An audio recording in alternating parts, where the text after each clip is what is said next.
Hello, Sagittarius, and welcome to Mind, Body, and Heart Tarot Therapy. I'm here to do the reading for the month of October 2019 for Sagittarius, Sun, Moon, and Rising signs. It is a general reading, so if it resonates, it resonates, and if it doesn't, it's just not your reading. Do not try to fit it in, do not try to stretch it, and use your own intuition to understand which messages apply for you. And yeah, I think we can get started. How have you been, Sagittarius? I hope you're well. Alright, so what are the messages for Sagittarius, Sun, Moon, and Rising signs? So current energy, Sagittarius, we have the Nine of Pentacles. Must apologize for the light again, it's not great, but that happens when I do the readings in the night. Okay, what is the challenge for my dear Sagittarius from October 2019? What is the challenge, Sagittarius? Okay, it's the Seven of Pentacles, assessment. So your current energy is in the Nine of Pentacles, which is like being king of my castle sort of energy, like being at home within myself, enjoying life based on the hard work that I've put in. The Seven of Pentacles talks about, okay, what do we keep and what goes? You know, from the hard work that we're putting, it's that moment of like now in the fall where you check out the crops, or what are you replanting. I don't really know much about agronomy. I'm not going to go into that, but the point is you're going to check out with yourself, check with the where you're putting your energy, what comes out of it, what you can consume, like what fruits of the labor that you've put in can you indulge in and consume right now, and what needs to be thrown away, like let go of, and what you can replant for a bigger crop or more crop, so to get more out of what you've already put in. All right, so what is the focus of Sagittarius in October 2019? What is the focus for Sagittarius? Okay, we have two cards here. So we have the Queen of Swords with the Five of Swords. So yeah, maybe a very clear communication of boundaries and looking into the power games. Just looking into the way you know, those victories that come at the cost of putting somebody else down or something of the sort. Something to look at. From what kind of place are we putting the boundaries? From a place of wanting to have powers over somebody else, or being like from a controlling position, or from a place of vulnerability and love, because those are very different. Okay, what is the advice for Sagittarius in October 2019? We're going into much deeper into that in a moment. What is the advice? The advice is the Page of Pentacles. It's really staying grounded and starting to learn the messages from the earth. And where is the future energy? Where is this taking us? So these are working together. I'm going to put them together.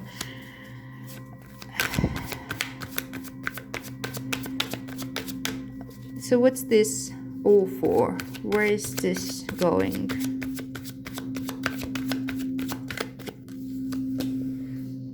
Stability. Bottom of the deck, it's this Eight of Pentacles. Very interesting. 7, 8, and 9 of Pentacles here. Eight of Pentacles talks about having more stability than the Four of Pentacles. The Four of Pentacles talks only about the more physical realm, but Eight of Pentacles is a little bit more, even though it's still Pentacles, it has to more with the way you're putting your energy, having stability on more realms than just the physical. On the way I'm putting my energy, the way I understand how to work with my energy, and what I manifest in the Four, it's something that I can cope with and work with. Let's not go into the law of manifestation now, that's not the point. Let's see where this takes us. I'm gonna pull out the clarifiers for these cards. I'm gonna take out this other deck this time. Okay, so let's clarify this Nine of Pentacles as your current. Actually, I'm just gonna clarify them all. I'm gonna pull the cards because I'm trying to take these videos to make them shorter. I never managed though. So I'm just going to pull out the cards. So we have Justice with the Nine of Pentacles is your current energy. We have the Queen of Wands with the Six of Pentacles, with the Seven of Pentacles as your challenge. Queen of Wands, interesting. Then we have the Nine of Stones, which in this deck is called Material Gain. With the Queen of Swords and the Five of Swords as your focus. And then you have the Universe as your advice with the Page of Pentacles. Oh la la, nice. And then we have the King of Swords, also the god Ra, known in this deck, the future energy with the Four of Pentacles.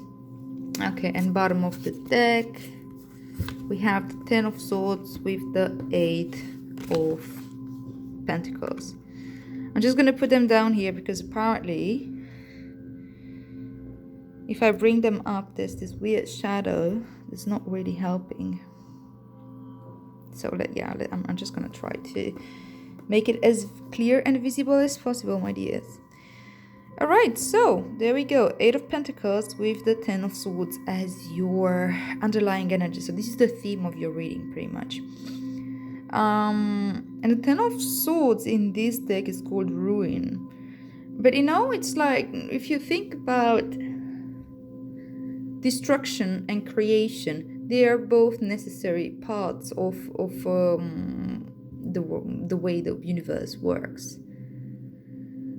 And we can go very deep with that, but you can just take a look in the mythologies in general. You have Shiva, the creator and the destroyer, as in the Indian cosmology, in Hinduism. And look at Ra, for example. He's both the... here it is.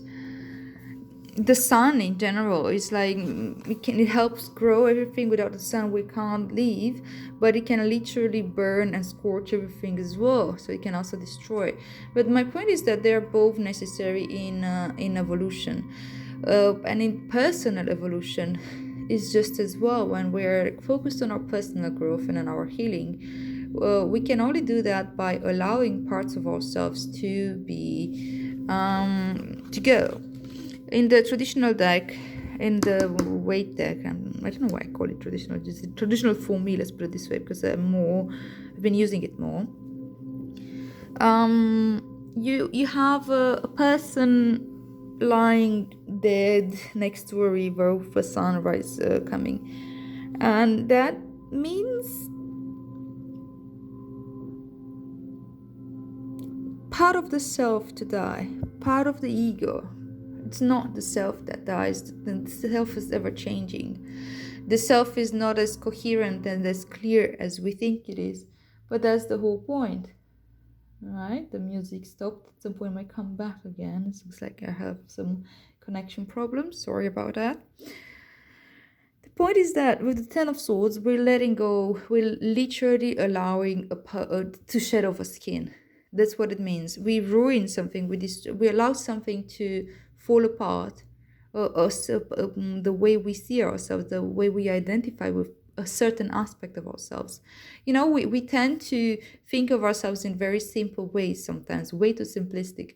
Oh, go doing this is so me. Liking this color is so me. Blah blah blah is so me. And we attach like aspects of what we like about ourselves, or what we would like ourselves to be. There you go, come back. Thank you. What we would like about ourselves to where we get attached to a part of our identity, and allowing these to fall apart, allowing this to be ruined, you make room for something new. It's very clear. That's the only way you actually shed off skin by skin by skin and decondition yourself, get closer and closer to the core, which is always, always, always love. We can't experience love because of our shadows. We can't experience that deep, profound, unconditional love for ourselves and then for the rest of the universe, unless we start letting go of those layers that are just blockages. There's a very famous poem from Rumi, and I'm gonna pull out a Rumi card later, saying that your task is not to search for love, but to search and destroy all the barriers that you have built against it. And this is what the Ten of Swords talks about. And with the Eight of Pentacles and the Ten of Swords here, I think you're becoming an expert in this. You're starting to really perfect your craft here in shedding of skin by skin by skin, and debunk whatever myths you've created about yourself and what kind of delusions you found yourself in every once in a while, completely maybe lost in ways that you've been seeing yourself, sometimes good, sometimes bad. Sometimes they would lift yourself up, and sometimes they would put yourself down. We're starting with this Justice and the Nine of Pentacles. And Justice talks about, again, balancing up, about this is the peacock here, and I don't know why, when I see this image right now, I'm thinking balancing out your intuition with your reasoning, I suppose. Yeah, reasoning. This is also very in Libra season, and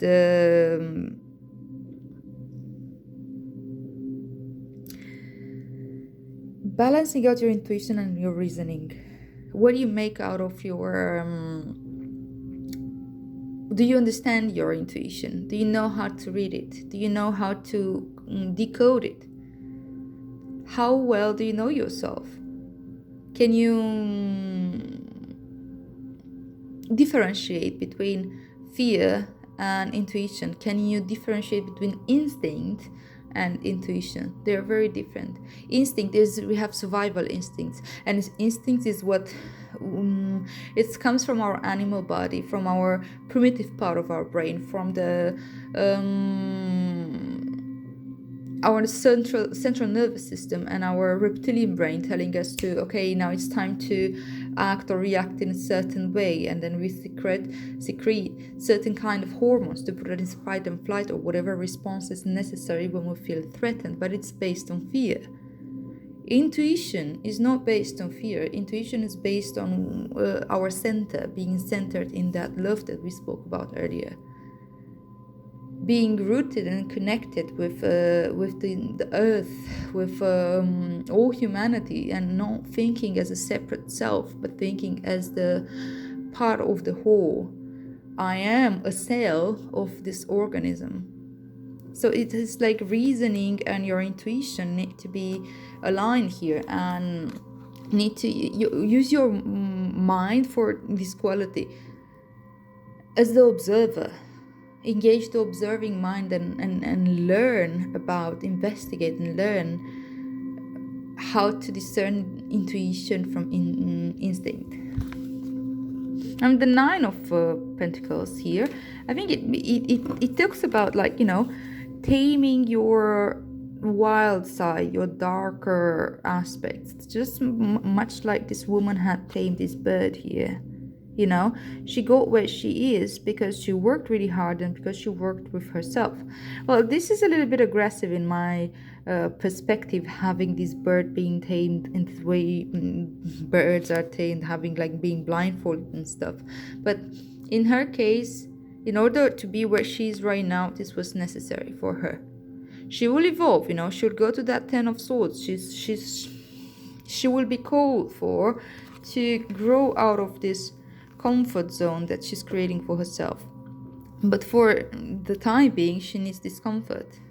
And you need to feel abundant. You need to feel connected with yourself, with your body, with your inner power, with your that knowing that you are safe, and calming down your nervous system in order to be able to discern between your intuition and your instinct.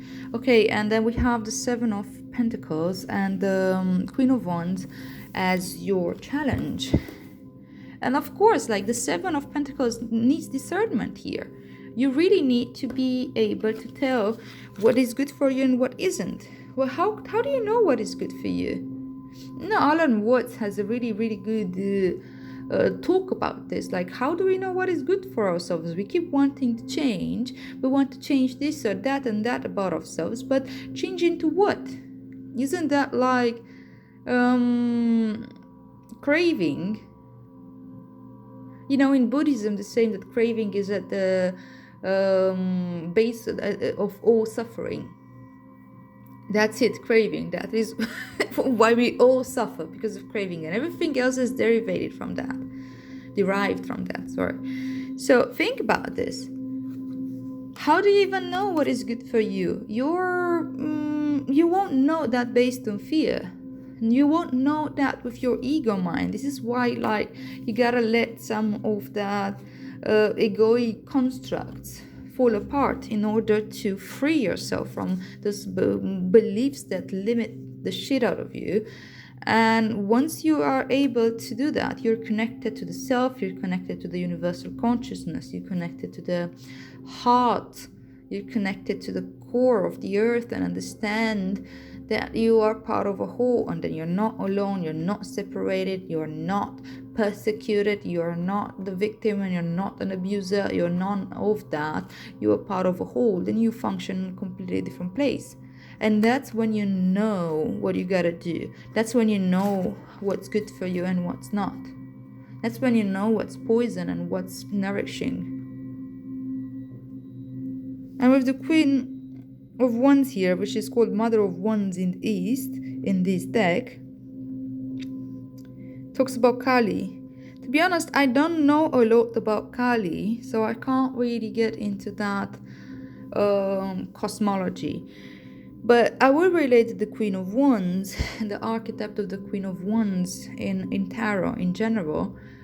Talks about somebody who's incredibly powerful, who's a woman, or a feminine energy. Doesn't need to be a woman, that is connected to her sexuality, connected with her spirituality, somebody who's very, very intuitive, very spiritual. She's like the mother of beliefs, she's the mother of and it's fire energy. Fire energy puts things out there. It's an action energy.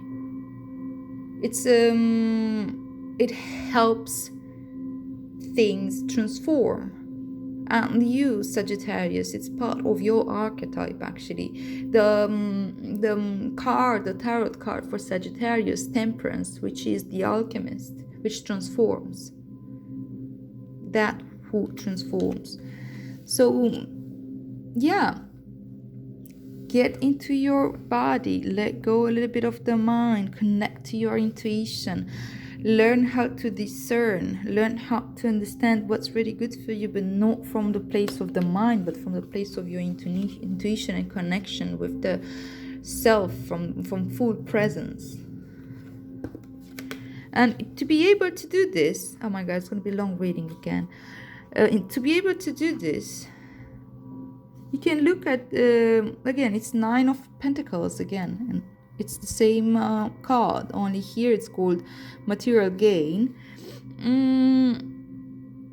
But it makes a lot of sense, it's like, yeah, somebody who manages to, after you work hard and put things together, you see what's showing up for you. What is it that you're manifesting? What is it that comes towards you? You're putting in the alchemic work of transforming the opposites within yourself, like reaching that place of non-duality and bringing them together and transcending basically conflicts and duality. So it's important, in order to see where you've got, to see what kind of conflicts have you managed to transcend within yourself. Just earlier I was in a space within myself where I felt a little bit confused, and I felt like, okay, where am I at? What am I doing with my life? Where am I going? That sort of like questions that sometimes, every once in a while, come to haunt us. And I took a moment and I really looked where I was a few years ago and where I'm at now, and give myself a little bit of appreciation for the hard work that I've put, for a little bit of compassion from the things that I've been through, and with a more affectionate and more kind way to be grateful for my journey, and to understand how much I grew in this time. And this was possible because I managed to unite some opposites, to bring them together, to transcend some types of inner dualities, which in many cases it presents itself with an inner conflict or an outer conflict. When these inner or outer conflicts are being resolved, and they're always connected, you grow, you advance, you start manifesting a different kind of reality for yourself. You've learned your lesson, you don't need to repeat it over and over again. Therefore, when there's a change in patterns, that's growth. That means that I don't need to repeat that type of experience. I can experience something else and grow from that as well.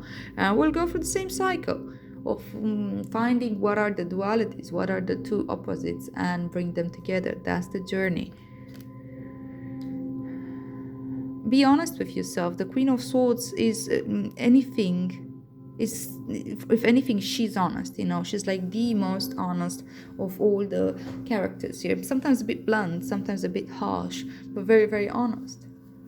So be honest with yourself here and see where have you been trying maybe to put yourself down or put someone down, or where's that conflict coming from?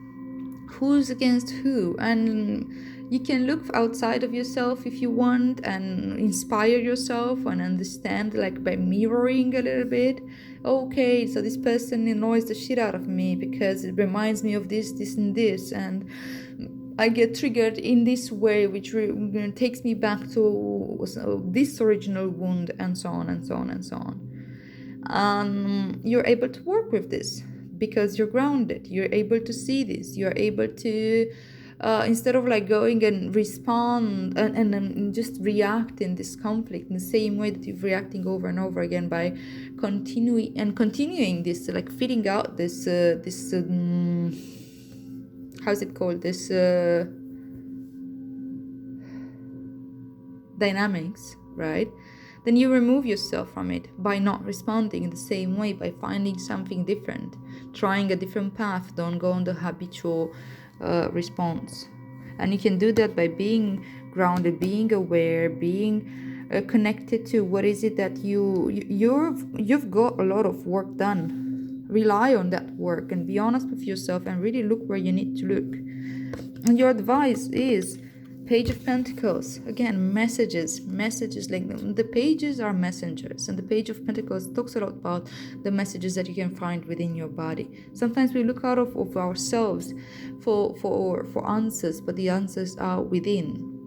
Being connected to nature, being connected to your own energy, being connected to your body, befriending your body, and that's where you're gonna learn like the deepest insights. And you understand that your body and you're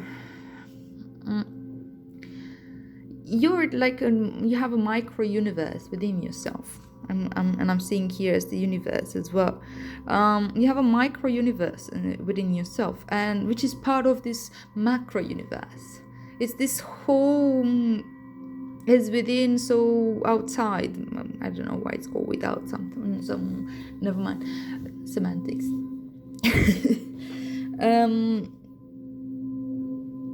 Sorry, what was I saying? I hate when this happens. You have the micro universe within yourself, and you have the outside universe, like everything that's out there. And we think we're separated, but we're not. And by connecting to the body, by connecting to the inner wisdom, by connecting to the earth and the cycles of the earth, and that growth and understanding how it functions. I was just saying earlier, I don't even know much how the harvests work. Well, maybe it's important to get to know more about that.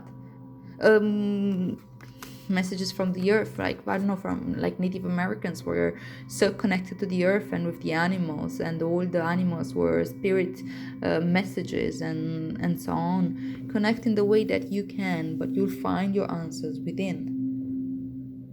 Mindfulness, of course.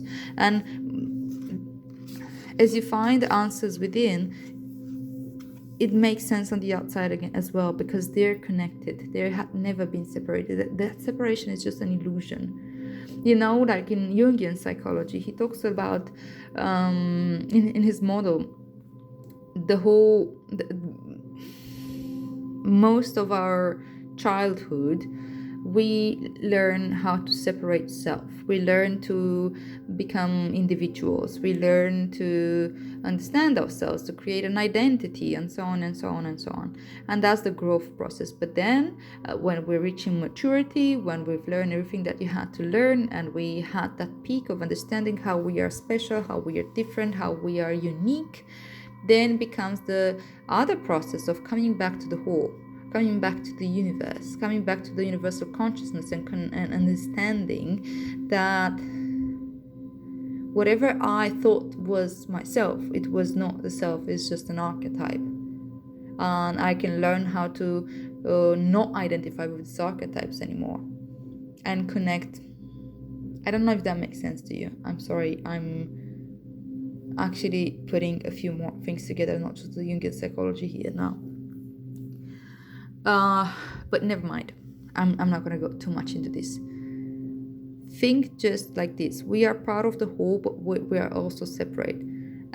We consider ourselves as separate, but we are still functioning as cells and part of this whole organism. So we need still to be a cell that has a function. I'm going through a completely different explanation, but never mind. You still need to function as a separate cell, but you as part of a whole. And that makes us to be, we are one eventually. And if we learn how to work with events outside of ourselves, with mirroring and understanding what are our projections, I learn how to take responsibility for my own emotions, and for and I'm getting to befriend my shadow, and I'm getting to recognize the archetypes and where do they come from, and therefore I allow more and more of those personas that I identify with to go and get closer to the core, the inner core that's actually the outer core as well. I hope that makes sense to some of you at least. Sorry, it's a bit of rambling here. Okay, so the Four of Pentacles with the Father of Swords in the south, which is the King of Swords. We had a Queen of Swords and the King of Swords in this reading. You need that stability, and that's where you go. You're getting a more serious financial stability as you get those boundaries being put. The Queen of Swords talks a lot about boundaries as well, being able to put boundaries into place and communicate them clearly. Well, you create those boundaries in order for you to feel safe and to embody also this long-term strategy thinking, the quality of the sun, like the one that you are able to shine your light enough and true enough, like from that safe distance, if that makes sense. Not getting too close. You don't want to burn everything around you, or you don't want to be burned, but not too far either, because everything will freeze down. You'll understand that sweet spot between the boundaries. When you understand your own boundaries and you understand other people's boundaries as well. And the Father of Swords, the King of Swords, is an amazing communicator. And he's seeing the big picture, and he's able to help himself and others. He's a great counselor in this sense. So as you connect with yourself, as you connect to your body, as you practice mindfulness, being mindful of yourself, do body scans, like do a lot of body scans and understand your inner world first. Then all the answers will come and you will be able to see things as a whole, that big picture. Okay, I'm not gonna go too deep into this. The impossible made possible. Well, there you go, my dear. I don't even need to explain this one. You got it. Love you.